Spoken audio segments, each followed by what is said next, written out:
A gente sempre fica, e a gente sempre deve ficar nas nossas vidas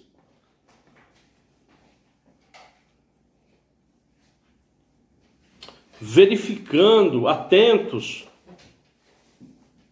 a tudo que Deus promove nas nossas vidas.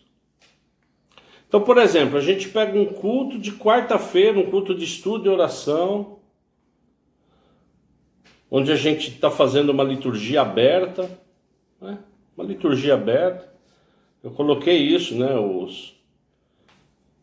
Os levitas que podem participar, por favor, participem, né? Quem pode, porque a gente entende, né? De dia de semana é complicado, trabalho, enfim. Os nossos afazeres.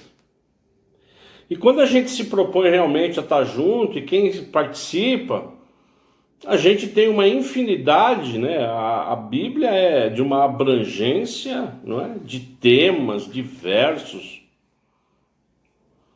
Mas na verdade, amados, a razão principal é que eu e você, nós devemos estar atentos ao que Deus quer falar conosco.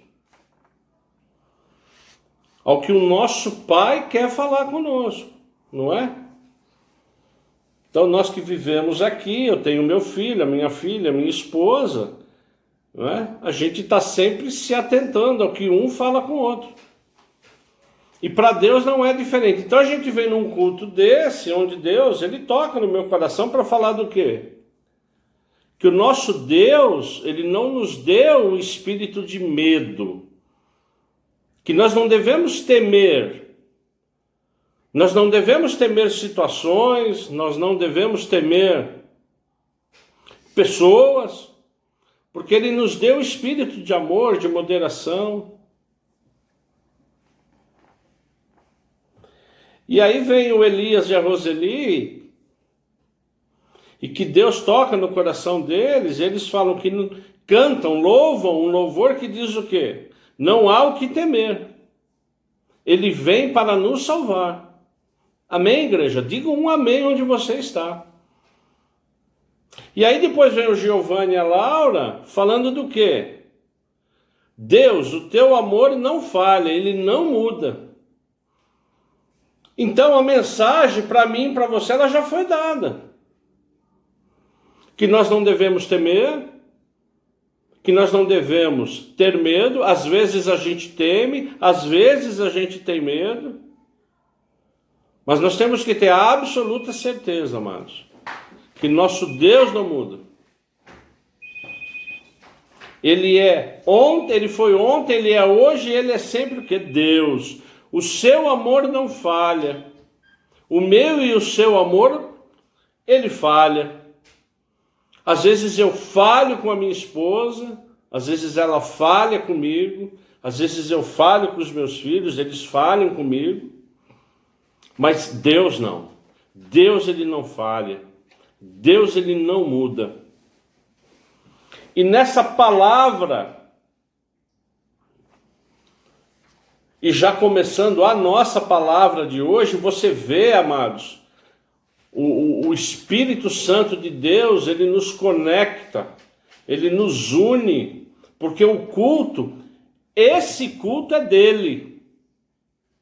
Porque nós fazemos para honrar e glorificar a Jesus Cristo. Nós não estamos aqui cumprindo tabela, nós não estamos aqui, não é? Porque toda quarta, não, nós estamos aqui para louvar e adorar e para ouvir o Senhor, para nos acrescentar. E quando Deus nos traz a palavra, dentre tantas palavras, e eu já no domingo falei isso, que nós estaríamos hoje orando pela nossa pátria também, e eu depois que terminar essa palavra, em nome de Jesus, eu quero orar pela nossa pátria. E depois, por favor, você abra o canal aí, como você já sabe, da liturgia do culto de estudo e oração, para orar pela família, para orar pela igreja, para orar daquilo que o Espírito Santo colocar no seu coração. Porque a palavra de Deus lá em Romanos, no capítulo 12, 15, fala que nós devemos nos alegrar com quem se alegra. E que nós devemos chorar com quem chora. Isso demanda o quê? Uma ação minha e uma ação sua. Isso necessita do quê? Eu e você nos colocarmos no lugar de alguém que está sorrindo, se alegrando, que é difícil, mas nos colocarmos também juntamente com os que choram. A famosa empatia, se colocar no lugar do outro, para desenvolver uma certa afinidade. Desenvolvendo assim um sentimento de absoluta solidariedade. Isso é a palavra de Deus. Isso é a palavra. Se servirmos a Deus, nós temos que desenvolver, chorar com os que choram e se alegrar com os que choram. E hoje, desde domingo, e eu disse isso, Deus vem colocando no meu coração que nós devemos chorar pelo Brasil. Porque o Brasil chora. Nós devemos interceder pelo Brasil. Porque o Brasil, mais do que nunca, está precisando da minha oração de cristão, e eu não estou falando não falo como pastor, eu falo como cristão. E você, como cristão, nós somos primeiros cristãos. Servimos a um Deus vivo. Não, pastor, mas só tem 4 ou 5 aqui, não importa. A nossa oração, amados, a nossa oração ela é muito importante para o reino. Porque nós vamos fazê-la em nome de Jesus de coração. Porque o nosso Brasil ele está passando dificuldades. Você sabe disso. Não é só a dificuldade de saúde. É uma dificuldade, é uma pandemia de problema social, de problema político. E fundamentalmente é uma guerra espiritual. E ela está aí na nossa frente.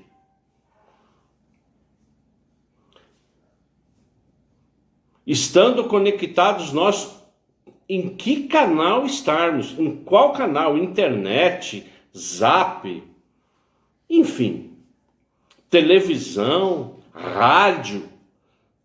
Está aí escancarado. O Brasil chora. Nós estamos chorando. Na verdade, o nosso posicionamento como cristão deve ser o quê? De oração, de intercessão.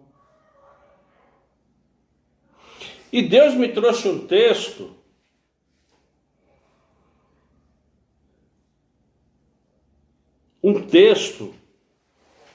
que eu vou convidar logo você a abrir,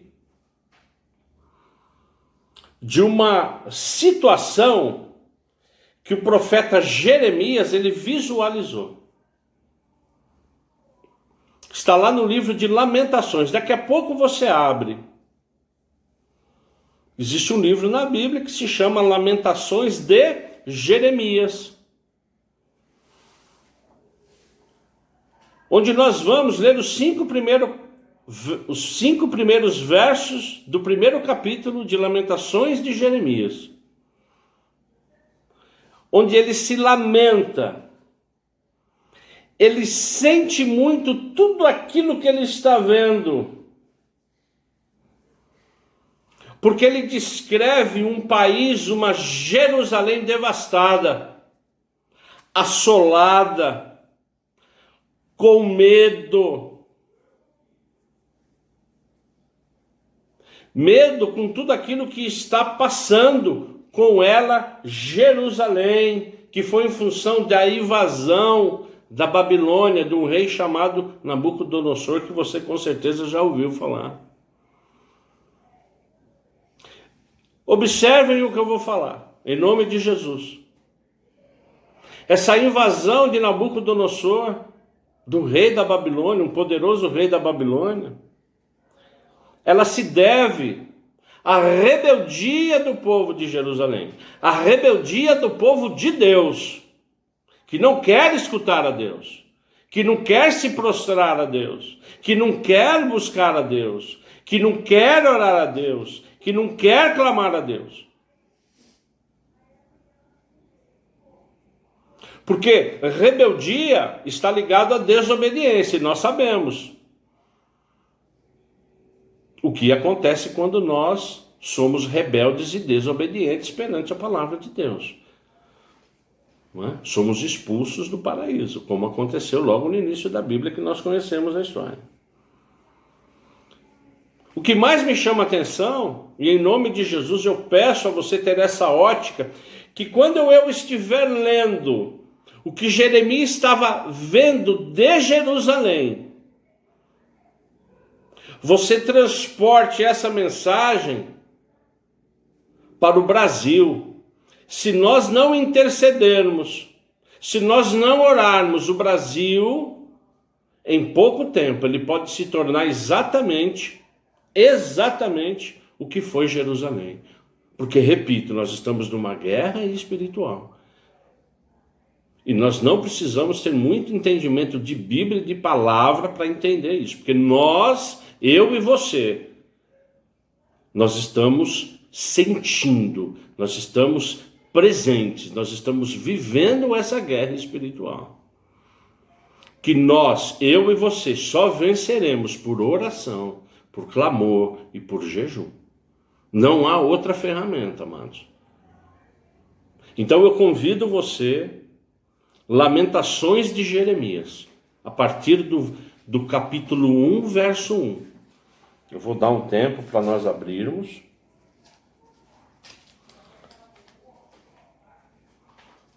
É Isaías, Jeremias e Lamentações.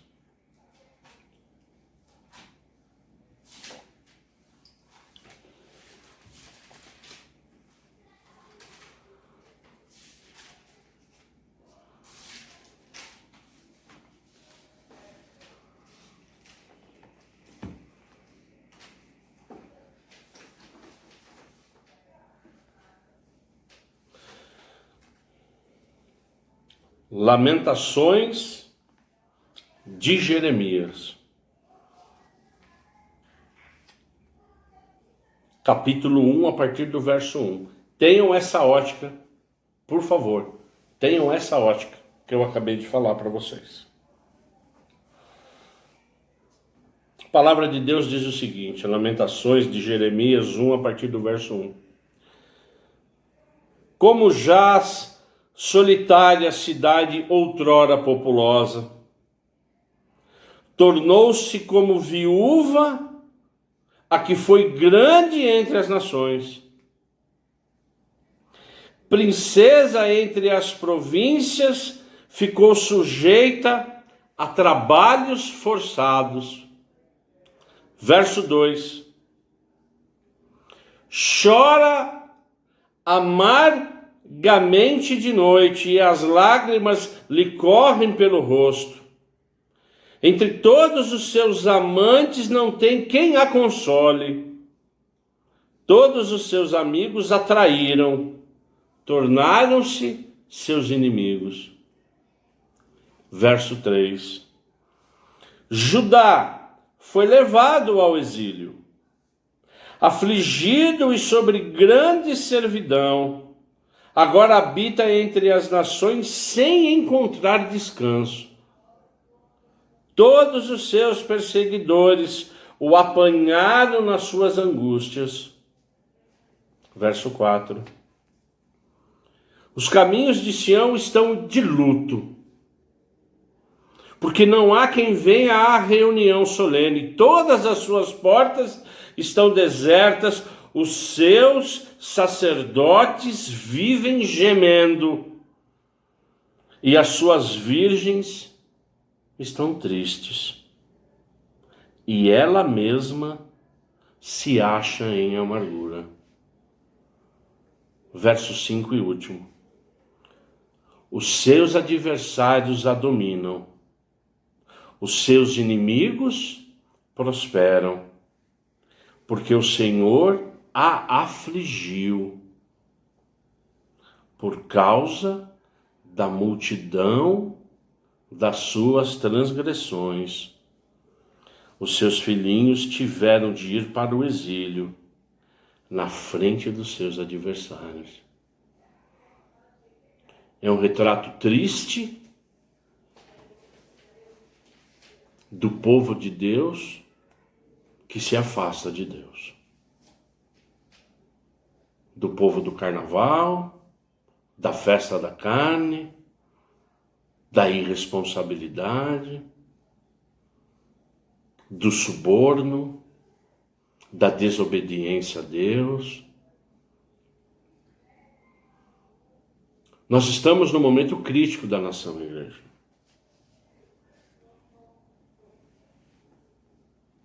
Se nós não orarmos, se nós não intercedermos como povo de Deus que somos, igreja, porque como eu disse no início lá do culto, Deus não nos deu espírito de medo e de covardia.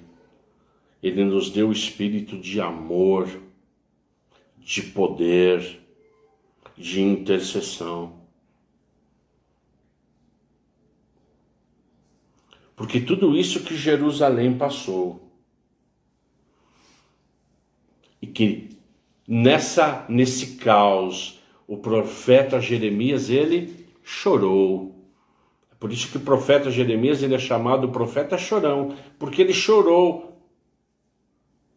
Ele chorou com os que choram.